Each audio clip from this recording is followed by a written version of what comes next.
Hello friends, welcome to IAS PCS केंद्र। Friends, 100 pages note series के अंतर्गत इस वीडियो में हम बात करने वाले हैं सामान्य विज्ञान की। सामान्य विज्ञान के अंतर्गत फिजिक्स को कंटिन्यू करेंगे। पिछले वीडियोज़ को अगर आपने नहीं देखा है तो डिस्क्रिप्शन बॉक्स में लिंक दिया हुआ है, आप जाकर उन वीडियोज़ को भी ज़रूर देख सकते हैं। और PDF की बात करें तो डिस्क्रिप्शन बॉक्स में टेलीग्राम चैनल का भी लिंक दिया हुआ है, तो आप जाकर वहाँ से टेलीग्राम चैनल का सब्सक्रिप्शन भी ले सकते हैं। चलिए बिना किसी देरी के इस वीडियो को हम शुरू करते हैं, एक एक करके सारी बातों को डिस्कस करते हैं। देखिए, इसमें बात की जाए तो इसके पहले वाले वीडियोज़ को अगर आपने नहीं देखा है तो वो तो ज़रूर देख लीजिएगा। आगे हम कंटिन्यू करेंगे मैकेनिक्स में गति देखेंगे, मोशन के अंतर्गत दूरी देखेंगे, विस्थापन देखेंगे, चाल, स्पीड, एक्सेलरेशन, बल की बात करेंगे, गति के नियम, ठीक, ये सारी चीज़ें हैं। गति में, मोशन में अगर बात कर ली जाए, दूरी और विस्थापन की बात कर लें तो देखिए, मैं आपको इसमें समझाने की कोशिश करता हूँ। और एक बात ध्यान रखिएगा, थोड़ा थोड़ा करके आप चीज़ों को देखते रहिए, वीडियोज़ देखते रहिए। बाद में क्या होगा, एग्ज़ाम से पहले मैं जितने भी लेक्चर्स हैं उनको कंपाइल कर दूंगा, उसके बाद आपको पढ़ने, समझने, रिवीजन करने में आसानी होगी। देखिए, दूरी और विस्थापन की बात कर ली जाए तो इसको ऐसे समझ सकते हैं। देखिए, यहाँ पर मान लीजिए, मैं समझाने की कोशिश करता हूँ। मान लीजिए यहाँ पर देखिएगा ध्यान से। यहाँ से चलना किसी ने शुरू किया, चलते चलते चलते चलते चलते चलते चलते चलते यहाँ पर ऐसे पहुँच गए हैं, ठीक है। इस पोजीशन A से मान लीजिए इस पोजीशन B तक पहुँच गया है कोई, ठीक। और ऐसे घूमते घूमते घूमते घूमते ये जो पहुँचा है ना, ये मान लेते हैं ये टोटल जो दूरी है ये है लगभग, हम मान लेते हैं 3 किलोमीटर, 3 किलोमीटर। समझ पा रहे हैं आप इस बात को? तो ये जो दूरी है ना, ये जो लेंथ है ना, ये इसी को क्या बोलते हैं? दूरी बोलते हैं। ये जो एक्चुअल लेंथ है, ठीक है, जो कि 3 किलोमीटर है, वही ये A और B के बीच में जो शॉर्टेस्ट डिस्टेंस है, न्यूनतम दूरी कौन सी होगी? जब इसको सीधी लाइन से ऐसे मिला देंगे, ठीक है, तो ये वाली क्या होगी? शॉर्टेस्ट डिस्टेंस हो जाएगी। तो यही क्या होता है? ये विस्थापन है। इस बात को आप समझ पाए होंगे। ये क्या है? विस्थापन है। ये विस्थापन है। तो ये दोनों में डिफरेंस है। तो वही यहाँ पर लिखा हुआ है। दूरी की बात कर ली जाए कि किसी समय अंतराल में किसी वस्तु द्वारा तय किए गए मार्ग की लंबाई, जो कि यहाँ पर कितना है? 3 किलोमीटर है। शॉर्टेस्ट डिस्टेंस को मान लीजिए 2 किलोमीटर होगा, शॉर्टकट जब जाएंगे तो, ठीक है। तो ये क्या है? विस्थापन है। और दो बिंदुओं के बीच जो न्यूनतम दूरी होती है वो क्या होता है? विस्थापन होता है। तो ये मैंने आपको समझा दिया। और देखिए, दूरी की बात कर ली जाए तो दूरी आप कभी भी बोलिएगा तो ऐसे थोड़ी बोलिएगा कि -2 किलोमीटर आपने तय किया है। आप कभी भी बोलिएगा 1 किलोमीटर चले हैं, 2 किलोमीटर चले हैं, माइनस में तो नहीं ही बोलिएगा। तो दूरी की बात कर ली जाए तो दूरी हमेशा कैसी होती है? धनात्मक होती है। जबकि विस्थापन की बात कर ली जाए, आप पहले वाले वीडियोज को देखे होंगे तो आपको पता है कि दूरी और विस्थापन में क्या डिफरेंस है। मतलब स्टार्टिंग में मैंने इस दूरी और विस्थापन में सदिश और अदिश के कॉन्टेक्स्ट में समझाया है कि दोनों में डिफरेंस क्या है। दूरी की बात कर ली जाए तो इसमें डायरेक्शन नहीं होती है, जबकि विस्थापन की बात कर ली जाए तो इसमें डायरेक्शन होती है, ठीक है। तो विस्थापन की बात कर ली जाए तो विस्थापन क्या है? विस्थापन डायरेक्शन पर डिपेंड करता है। समझाने की कोशिश करता हूँ। यहाँ देख लीजिए, तो मान लीजिए इसको आप रेफरेंस पॉइंट मान लेते हैं और इसके दाहिनी तरफ, मतलब इधर की तरफ जाते हैं, राइट साइड में जाते हैं। राइट साइड को आपने बोल दिया है कि इधर जब जाएंगे तो ये कैसा होगा? धनात्मक होगा।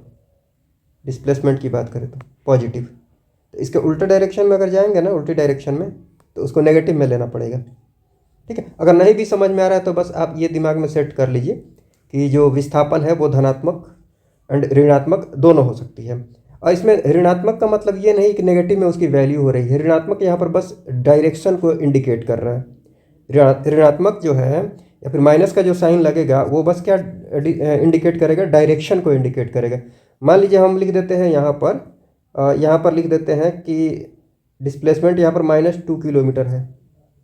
तो -2 किलोमीटर का मतलब ये नहीं हुआ कि उसने माइनस में दूरी तय की है। -2 किलोमीटर का मतलब ये हुआ कि -2 किलोमीटर उसने दूरी तय की है, बट ये जो रेफरेंस पॉइंट है ना, और इस इधर राइट साइड में आपने पॉजिटिव माना है, तो ये पक्का माइनस की वजह से क्या आप डिसाइड कर लेंगे? माइनस की वजह से आपको क्या पता चल जाएगा कि ये इसने जो दूरी तय की है वो लेफ्ट साइड में दूरी तय की है, उल्टा डायरेक्शन में। तो माइनस यहाँ पर क्या बता रहा है? बस डायरेक्शन को बता रहा है। तो ये थोड़ा सा आप ध्यान रख लीजिएगा। नहीं भी समझ में आ रहा है तो कोई दिक्कत की बात नहीं है, बस आप इतना ध्यान रख लीजिए, दूरी जो होती है वो हमेशा क्या होती है? पॉजिटिव होती है। जबकि विस्थापन की बात कर ली जाए तो धनात्मक एंड ऋणात्मक दोनों हो सकती है, और शून्य भी हो सकती है, जीरो भी हो सकती है। जीरो कैसे? जहाँ से चले हैं वहीं पर अगर पहुँच जाते हैं तो प्रारंभिक और अंतिम बिंदु जो है अरे शॉर्टेस्ट डिस्टेंस अगर आपको निकालना है, मान लीजिए यहाँ से चले, ऐसे ऐसे चलते चलते चलते यहाँ आए, फिर घूमते घूमते घूमते घूमते घूमते घूमते यहीं पर आ गए, तो दूरी तो आपने अच्छी खासी तय कर ली है। मान लीजिए 4 किलोमीटर दूरी आपने तय कर ली, जहाँ से चले हैं वहीं पर पहुँच गए। तो जहाँ से चले हैं वहीं पर पहुँच गए, तो दोनों बिंदु को, दोनों पॉइंट को मिलाइएगा तो कोई दूरी थोड़ी मिलेगी। समझ पा रहे हैं? तो यहाँ पर विस्थापन क्या हो जाएगा, यहाँ पर विस्थापन 0 हो जाएगा, क्योंकि प्रारंभिक बिंदु और जो अंतिम बिंदु है उसको मिलाने वाली जो लाइन है वो एक बिंदु ही हो जाएगी। आप समझ पा रहे हैं इस बात को? तो इसीलिए विस्थापन 0 भी हो सकती है, जैसे यहाँ पर एग्जाम्पल में दिखाया है। देखिए ये यहाँ से यहाँ पर, देखिए यहाँ से किसी ने चलना, ये लड़का है मान लीजिए, ये चलना शुरू किया है इसने, चलते चलते ये यहाँ पर पहुँच गया है 20 मीटर, मान लीजिए 20 मीटर डिस्टेंस है, ठीक। अब मान लीजिए लौट के फिर इधर आ गया 20 मीटर यहाँ, मतलब यहीं पर थोड़ा सा मैंने नीचे दिखा दिया आपको समझाने के लिए। बस इतना समझ लीजिए कि 20 मीटर बी तक गया है, बी से वापस लौट के कहाँ पर आ गया है, ए पर आ गया है। समझ रहे हैं? तो ए से बी गया है वो 20 मीटर हो गया, और बी से फिर ए पर वापस आ गया है तो वो कितना हो गया, 20 मीटर। दूरी की बात कर ली जाए तो दूरी कितनी हो गई, 40 मीटर हो गई। जबकि विस्थापन की बात कर ली जाए तो जहाँ से चला था वहीं पर आ गया है, तो विस्थापन कितना हो जाएगा, 0 हो जाएगा। ठीक है। हाँ, लेकिन ए अगर बी तक गया होता तो दूरी कितनी होती, 20 मीटर होती, और विस्थापन की बात कर ली जाए तो क्या हो जाती, विस्थापन भी 20 मीटर ही, ए से अगर बी की बात करते। तो ये सारी बातें आप समझ पा रहे होंगे, तो ये सब आप ध्यान रख लीजिएगा। उसके बाद चाल की बात कर लीजिए तो चाल आपको पता है, दूरी बट्टे समय आपने पढ़ा होगा, बट आप डेफिनेशन के रूप में, परिभाषा के रूप में अगर ध्यान रखना है तो आप ऐसे ध्यान रख सकते हैं। दूरी में जो परिवर्तन की दर होती है ना, दूरी में जो परिवर्तन की दर होती है उसको क्या बोलते हैं, स्पीड बोलते हैं, चाल बोलते हैं। ये आप ऐसे समझ सकते हैं। देखिए मैं आपको समझाने की कोशिश करता हूँ, यहीं पर देखिएगा। मान लीजिए कि ऐसे कोई बंदा ऐसे चलते चलते चलते चलते ऐसे आया, और ये मान लेते हैं इसने दूरी तय कर ली है 40 मीटर, ठीक है, यहाँ तक। फिर आगे बढ़ते बढ़ते बढ़ते बढ़ते बढ़ते बढ़ते बढ़ते बढ़ते बढ़ते यहाँ पर पहुँच गया, और ये पूरी दूरी कितनी हो जाती है, मान लेते हैं हम 60 मीटर। 1 सेकंड रुकिएगा, मान लेते हैं ये पूरी दूरी कितनी हो जाती है, 60 मीटर, ठीक है। अगर कोई पूछे कि इसके बीच में स्पीड कितनी रही होगी, तो आप क्या कीजिएगा, दूरी में परिवर्तन निकाल लीजिएगा। मतलब यहाँ से चल के यहाँ तक जब पहुँचे हैं तो दूरी कितनी हुई है, 60 मीटर, और यहाँ से चल के यहाँ तक पहुँचे हैं तो दूरी कितनी है, 40 मीटर। तो इसके बीच में दूरी कितनी हो जाएगी, 60 में से, इस पूरे में से इसको माइनस कर लीजिएगा तो ये वाला नहीं मिल जाएगा, कितना हो जाएगा, 20 मीटर। इसी को क्या बोलते हैं, परिवर्तन बोलते हैं। परिवर्तन अगर निकालना है, चेंज निकालना है, तो फाइनल माइनस इनिशियल कर दीजिए। तो ये हो गया परिवर्तन, और इस बीच में टाइम भी तो लगा होगा। तो मान लीजिए इस बीच में टाइम इसको लग गया है 5 सेकंड, तो 5 से क्या कीजिएगा, डिवाइड कर दीजिएगा, 5 से ये कट जाएगा, 4 मीटर पर सेकंड, 4 मीटर पर सेकंड क्या हो जाएगी, स्पीड हो जाएगी। तो दूरी में जो परिवर्तन की दर होती है वही क्या होती है, स्पीड होती है। तो ये बात आप ध्यान रख सकते हैं। वैसे ही अगर वेग की बात कर ली जाए तो ये भी मैंने बता दिया है सदिश अदिश वाले में, कि चाल और जो वेग है उसमें क्या डिफरेंस है। चाल की बात कर ली जाए, स्पीड की बात कर ली जाए, तो स्पीड जो है उसमें केवल मैग्नीट्यूड होता है, परिमाण होता है। लेकिन वेग की बात कर ली जाए, वेलोसिटी की बात कर ली जाए, तो उसमें मैग्नीट्यूड और साथ ही साथ उसमें क्या होता है, डायरेक्शन भी, उसमें दिशा भी होती है। वेग की बात कर ली जाए तो ये क्या है, एक सदिश राशि, ये अदिश राशि है। वेग की बात कर ली जाए तो सदिश राशि है। ये क्या है, अदिश राशि है स्पीड। और वेलोसिटी की बात कर लीजिए तो ये क्या है, सदिश राशि है, वेक्टर क्वांटिटी है। तो ये सारी बातें हमने पहले भी कर ली है। जैसे दूरी क्या है, अदिश है, और विस्थापन क्या है, सदिश राशि है। हाँ, तो यहाँ पर दूरी में परिवर्तन की दर क्या हो जा रही है, चाल हो जा रही है, स्पीड हो जा रही है। वैसे ही यहाँ पर ध्यान रख लीजिएगा, विस्थापन में जो परिवर्तन की दर होगी उसको क्या बोल देंगे, वेलोसिटी बोल देंगे। ये अदिश, दूरी अदिश, चाल अदिश, दूरी और चाल का रिलेशन है। वैसे ही विस्थापन का देख लीजिए, विस्थापन सदिश है तो वेलोसिटी भी सदिश होगी। विस्थापन और, देख रहे हैं, विस्थापन और वेग में क्या है, रिलेशन है। बाकी वैसे भी सदिश अदिश में मैंने ये सारी बातें अच्छे से समझा दी है। अगर एसआई, हाँ एसआई यूनिट में भी हमने सारी बातें कर ली है। यूनिट में एसआई यूनिट और जो भी महत्वपूर्ण व्युत्पन्न एसआई मात्रक है उनकी भी बातें हमने कर ली है। तो अगर मैं यूनिट ना बोलूँ तो आप टेंशन नहीं लीजिएगा। दूरी की यूनिट आपको पता ही है, एसआई यूनिट मीटर होती है। वैसे ही विस्थापन की मीटर हो जाएगी, चाल की मीटर पर सेकंड, वेग की मीटर पर सेकंड, ठीक है। सदिश हो चाहे अदिश हो, उसमें यूनिट में थोड़ी चेंज आ जाएगा। और एक्सेलरेशन की बात कर ली जाए तो देखिए एक्सेलरेशन में क्या होता है, एक्सेलरेशन में असल में क्या हो जाएगा, जैसे कि चाल की बात कर ली जाए तो चाल में दूरी में परिवर्तन की दर देख रहे हैं, वैसे ही अगर वेग की बात त्वरण की बात कर ली जाए, एक्सेलरेशन की बात कर ली जाए तो इसमें वेग में परिवर्तन की दर देखते हैं। वेग में परिवर्तन की दर समझा देता हूँ आपको। मान लीजिए ऐसे कोई गाड़ी चलते हुए यहाँ पर आ रही है, यहाँ जैसे ही पहुँची है, मान लेते हैं यहाँ पर इस समय पर यहाँ पर मान लेते हैं स्पीड उसकी है 40 मीटर पर सेकंड, और मान लीजिए गाड़ी पहुँचते यहाँ पर ये गाड़ी पहुँची है, ठीक है। यहाँ पर जैसे ही पहुँची है इसकी स्पीड हो जाती है मान लेते हैं 60 मीटर पर सेकंड। तो अब देख रहे हैं ना कि वेग में परिवर्तन हो रहा है। वेग में परिवर्तन हुआ तो परिवर्तन कैसे निकालिएगा, बाद वाली स्पीड, बाद वाली वेलोसिटी 60, एक सेकंड रुकिएगा, 60, और यहाँ वाली स्पीड प्रारंभिक वाली ये कितनी हो जाएगी 40, मतलब इसके बीच में अगर हम देख रहे हैं तो ये बाद वाली हो जाएगी स्पीड 60 और ये प्रारंभिक वाली हो जाएगी। अगर इनके बीच में हमें देखना है तो बाद वाली माइनस पहले वाली 60 माइनस 40, और इसके बीच में मान लीजिए कुछ टाइम लगा होगा, मान लेते हैं कि 2 सेकंड लगा है, तो 2 से डिवाइड कर दीजिए तो दर निकल जाएगा, ठीक है। तो 60 में से आप 40 माइनस करेंगे 20 आएगा, 2 से डिवाइड करेंगे तो 10 हो जाएगा, 10 मीटर पर सेकंड स्क्वायर क्या हो जाएगा, एक्सेलरेशन हो जाएगा, त्वरण हो जाएगा। तो ये थोड़ा सा ध्यान रख लीजिएगा। चाल जो है ये दूरी में परिवर्तन की दर है, वही त्वरण की बात कर ली जाए तो आपको क्या ध्यान रखना है, वेग में परिवर्तन की दर है, बस इतनी सी ही बात ध्यान रखनी है। बाकी एक्सप्लेनेशन तो बस समझाने के लिए मैंने दिया है।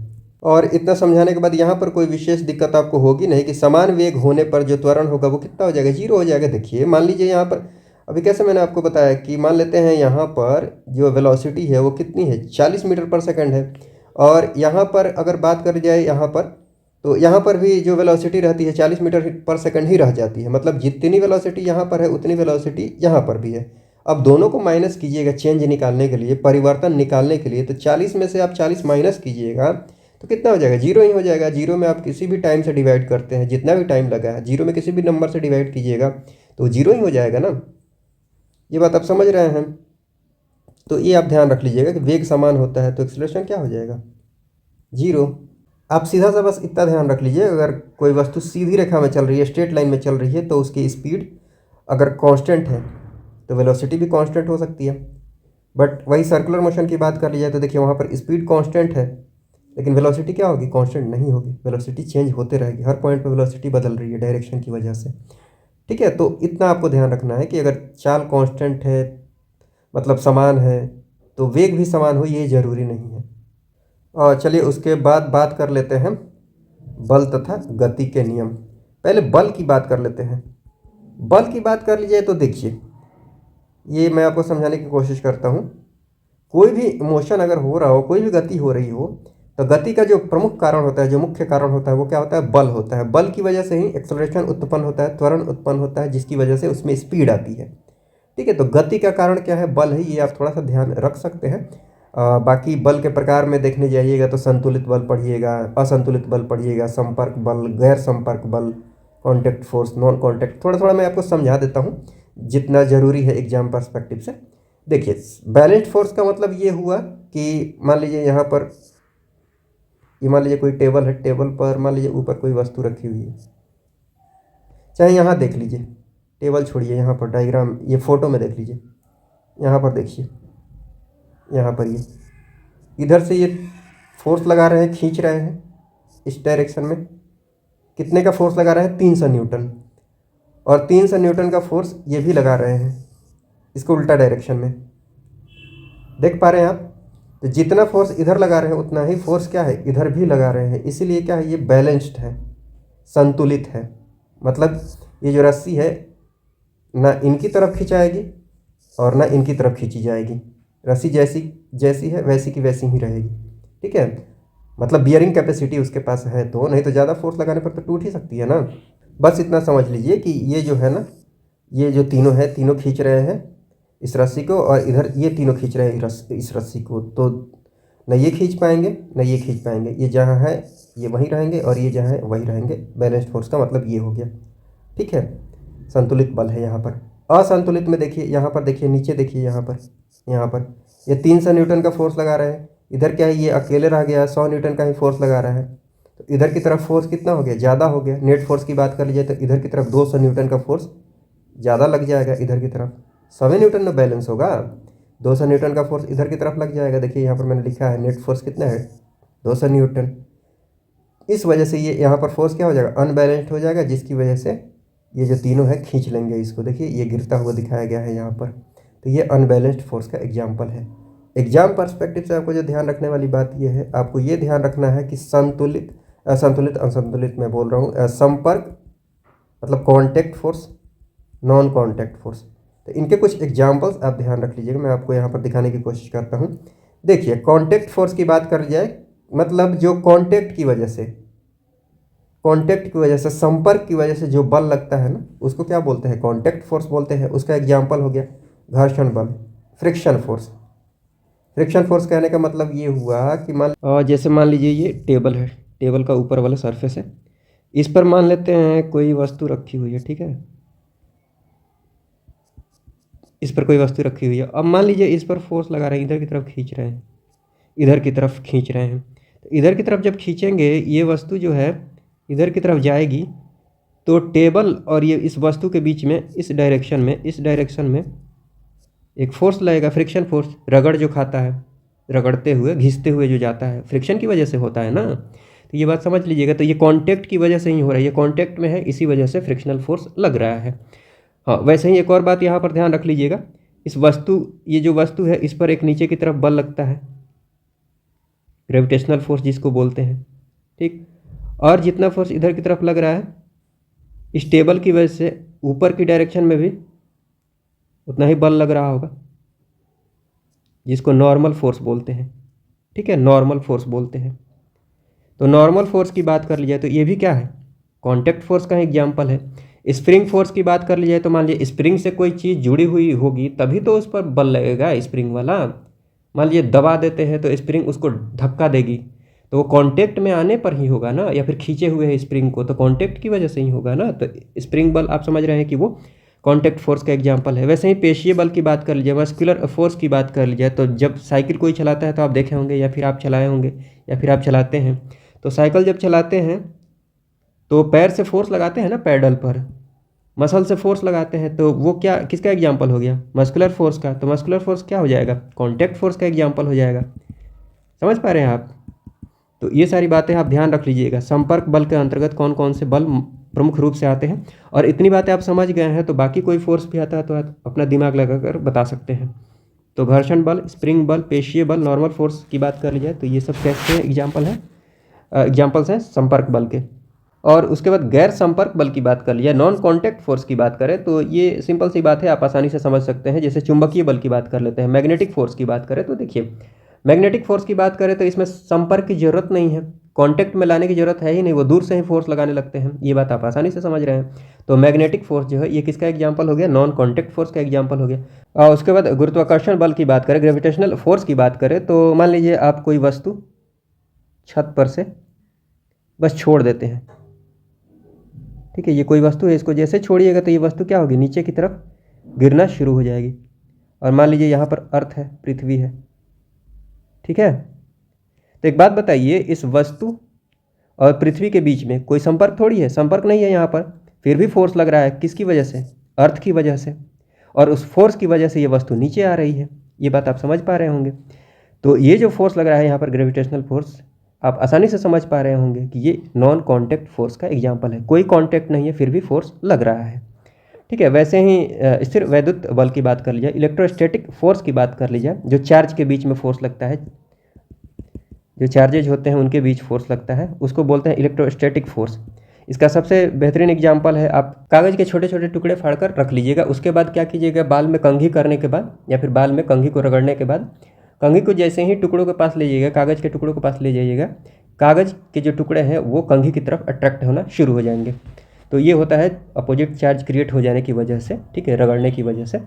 तो ये जो एग्जाम्पल है इलेक्ट्रोस्टैटिक फोर्स का एग्जाम्पल है। और यहाँ पर आप देख रहे हैं कि नज़दीक बस ले जा रहे हैं, कांटेक्ट में नहीं ला रहे हैं, बस नज़दीक ले जा रहे हैं, तभी वो अट्रैक्ट करना शुरू हो जा रहा है। रिपल्सन भी होता है, वो बात की बात है, बस मैं आपको समझाने की कोशिश कर रहा हूँ कि इलेक्ट्रोस्टैटिक फोर्स जो है ना, ये एक नॉन कॉन्टैक्ट फोर्स का एग्जाम्पल है। आपको इसमें एग्जाम पर्सपेक्टिव से अगर बात कर लिया तो इतना ही ध्यान में रखना ही है कि कौन से कॉन्टैक्ट फोर्स के एग्जाम्पल है और कौन से नॉन कॉन्टैक्ट फोर्स के एग्जाम्पल है। मैंने समझाया इसलिए है ताकि आपको एग्जाम हॉल में कोई कन्फ्यूजन नहीं हो।